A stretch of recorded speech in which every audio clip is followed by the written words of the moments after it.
ಇನ್ನು ಕರ್ನಾಟಕದಲ್ಲಿ ವಿಶೇಷವಾಗಿ ಬೆಂಗಳೂರಲ್ಲೂ ಕೂಡ ಎಲ್ಲೆಂದರಲ್ಲಿ ಕಸ ಬಿಸಾಕೋರ್ಗು ಚಟ ಆಗಿ ಹೋಗಿದೆ. ಕಸ ಬಿಸಾಕ ಹೋಗೋದು, ಸ್ಕೂಲ್ ಅಂತ ನೋಡಲ್ಲ, ಹಾಸ್ಪಿಟಲ್ ಅಂತ ನೋಡಲ್ಲ, ಸಿಕ್ಕಿದ ಕಡೆ ಕಸ ಹಾಕ್ತಾರೆ ಜನ.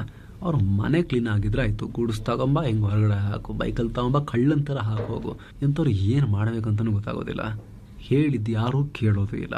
ಈಗ ಏನು ಮಾಡಕ್ಕೆ ಹೊರಟಿದ್ದಾರೆ ಗೊತ್ತಾ, ಗ್ರೇಟರ್ ಬೆಂಗಳೂರು ಪ್ರಾಧಿಕಾರಾಧಿಕಾರಿಗಳು ಆನ್ಲೈನ್ ಆರ್ಡರ್ ಕವರ್ ಸಹಿತ ಎಲ್ಲೆಂದರಲ್ಲಿ ಕಸ ಬಿದ್ದಿರುತ್ತಲ್ಲ, ಮನೆ ವಿಳಾಸ ಕವರ್ನಲ್ಲಿ ಇರುತ್ತಲ್ಲ, ಅದನ್ನು ಪತ್ತೆ ಹಚ್ಚಿ ಮನೆಗೆ ಬಂದು 500ರಿಂದ 2,000 ರೂಪಾಯಿ ದಂಡ ವಸೂಲಿ ಮಾಡೋಕೆ ಹೊರಟಿದ್ದಾರೆ.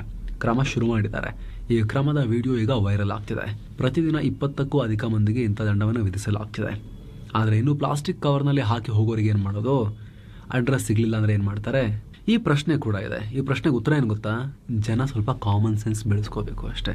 ರಸ್ತೆ ಕೂಡ ನಮ್ಮದೇ ಅದು ಅಂಥೇಳಿ, ಮನೆ ಮಾತ್ರ ನಮ್ದಲ್ಲ ಅನ್ನೋ ಒಂದು ಸಣ್ಣ ಕಾಮನ್ ಸೆನ್ಸನ್ನು ಬೆಳೆಸ್ಕೊಂಡ್ರೆ ನಮ್ಮ ದೇಶ ಕ್ಲೀನ್ ಆಗಿರುತ್ತೆ. ಯಾವ ಮಿಷನ್ ನಡೆಸಬೇಕಾಗಿಲ್ಲ. ಜನ ಎಲ್ಲರೂ ಅಲ್ಲ,